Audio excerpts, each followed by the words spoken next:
আসসালামু আলাইকুম। আমরা ঢাকা বিশ্ববিদ্যালয়ের শিক্ষার্থীরা এখন বর্তমানে নোয়াখালীতে অবস্থান করছি এবং বন্যা দুর্গত মানুষের জন্য যতটুকু সাহায্য পাচ্ছি নিজেদের অর্থায়নে করছি। তো যারা এখানে আসবেন তাদের উদ্দেশ্যে একটা বড় বার্তা, অর্থাৎ আমরা এসে আগে ট্রাকটা থামাই রাস্তায়, এবং রাস্তার পাশে দেখা যায় যে আসলে বিভিন্ন স্কুল কলেজে অনেক রিফিউজি মানুষ চলে আসছে যারা গ্রাম থেকে শহরে চলে আসছে। আই সোয়ার ওখানে 10%-এর বেশি কম মানুষ, বাকি 90%-এর বেশি মানুষ গ্রামে, যারা হচ্ছে গলা সমান বা বুক সমান পানিতে বসবাস করতেছে, ওখানে কোনো ত্রাণ পৌঁছায় না। প্রথমত যারা আশ্রয়কেন্দ্রে অবস্থান করছেন তাদেরকে উপজেলা প্রশাসন, জেলা প্রশাসন, ইউএনও এবং বিভিন্ন ধরনের এনজিও থেকে, চ্যারিটি ট্রাস্ট থেকে, আসুন্না ফাউন্ডেশন বা অন্যান্য বিভিন্ন চ্যারিটি ট্রাস্ট থেকে খাবার পৌঁছে দেওয়া হয়। অনেক সময় দেখা যায় যে আসলে তাদের খাবারটা ওখানে পৌঁছায় এবং কিছু মানুষ দাঁড়িয়ে থাকে রাস্তায়, অর্থাৎ মহিলারা ওখানে বসে খিচুড়ি খায় এবং পুরুষ দাঁড়িয়ে থাকে রাস্তায়। যারা হচ্ছে যখন কোনো ট্রাক আসে, ট্রাক আসার কারণে সমস্যাটা এইটা হয় যে আসলে তারা ট্রাক থামিয়ে তারা বলে আমরা নিডি মানুষ, আমরা গ্রাম থেকে রাস্তায় উঠে আসছি, যে মানুষ আসে কিনা এটা দেওয়ার জন্য সেজন্য আমরা এগুলো নেওয়ার জন্য আসছি। মানুষ অল্পতে বিশ্বাস করে ফেলে এবং যারা আসে তারা বেশিরভাগই আননোন জায়গা থেকে আসে। তারা ঠিকমতো জানে না যে আসলে এই এলাকায় কারা নিডি আর আসলে কারা বোগাস, কারা মিথ্যা কথা বলছে, এটা আসলে জানে না। যে কারণে দেখা যায় যে আসলে যারা পায় তারা ডাবল পায়, তারা হচ্ছে আশ্রয় কেন্দ্রেও পায়, তারা আবার হচ্ছে রাস্তায় দাঁড়িয়েও নেয়।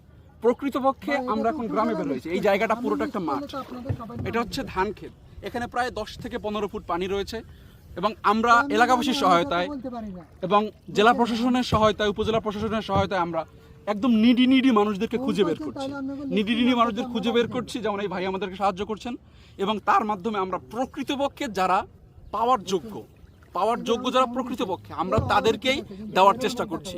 এবং আমরা এভাবেই যতটুকু পারি আমাদের ঢাকা বিশ্ববিদ্যালয়ের শিক্ষার্থীরা আমরা সবাই চেষ্টা করব। তো সবার উদ্দেশ্যে একটা বার্তা, রাস্তায় যখন আপনি ভিতরে ঢুকবেন তত পানির পরিমাণ বাড়বে এবং কিছু মানুষ আছে যারা কনস্পাইরেসি কেস তৈরি করবে এবং তারা বলবে যে আসলে ভিতরে যাবেন না, গাড়ি কিন্তু ব্যাক করতে পারবেন না।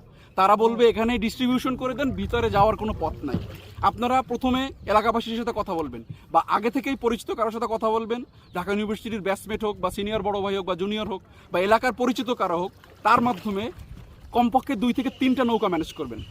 ম্যানেজ করার মাধ্যমে ছোট নৌকায় আনবেন, এরপরে বড় নৌকায় করে যে গভীর অঞ্চল যেখানে বেশি পানি সেখানে আপনাদেরকে নিয়ে যেতে হবে। যদি প্রকৃতপক্ষে প্রকৃত মানুষ যারা নিডি, যাদের কাছে আপনি ত্রাণ পৌঁছে দিতে চান বা অনুদান যেটা আপনারা চেষ্টা করছেন উঠানোর জন্য বিভিন্ন জায়গা থেকে, যদি পৌঁছে দিতে চান তাহলে আপনাকে ওইভাবেই দিতে হবে।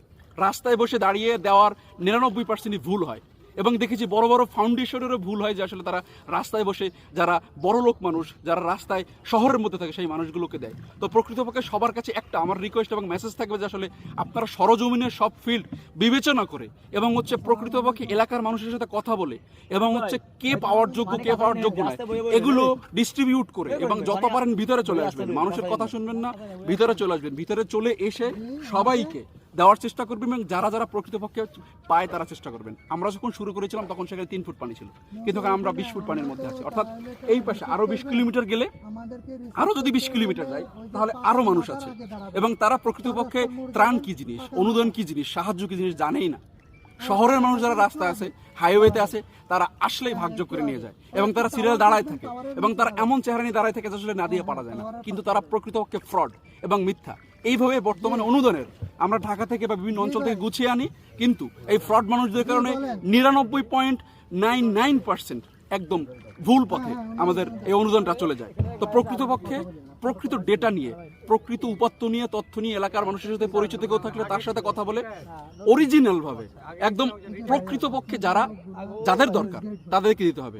ধন্যবাদ সবাইকে।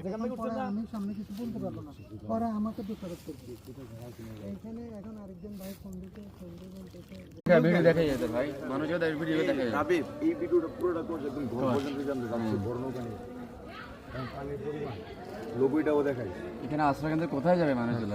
আশ্রয়কেন্দ্র স্কুল হয়ে গেছে, ছোট ছোট গাছগুলো, নারিকেল গাছ ডুবে গেছে, আশ্রয়কেন্দ্রে যাওয়ার মতো কোনো ধরনের সুযোগ নাই। পানির উচ্চতা এতটাই বেড়েছে যে আমরা গাছগুলোর কাছাকাছি চলে আমরা এখন এমন একটা ফ্যামিলির কাছে আসছি, অর্থাৎ এমন একটা কমিউনিটির কাছে আসছি যারা বিগত 10 থেকে 15 দিন ধরে একটা দিনের জন্য কোনো প্রকার দ্রুত শেষ করতে হবে এটা। কোনো প্রকার সাহায্য পায়নি, কোনো প্রকার না, এবং তারা এসেও যাইতে পারেনি, তারা আশ্রয় কেন্দ্র যাইতে পারেনি। বাচ্চাগুলো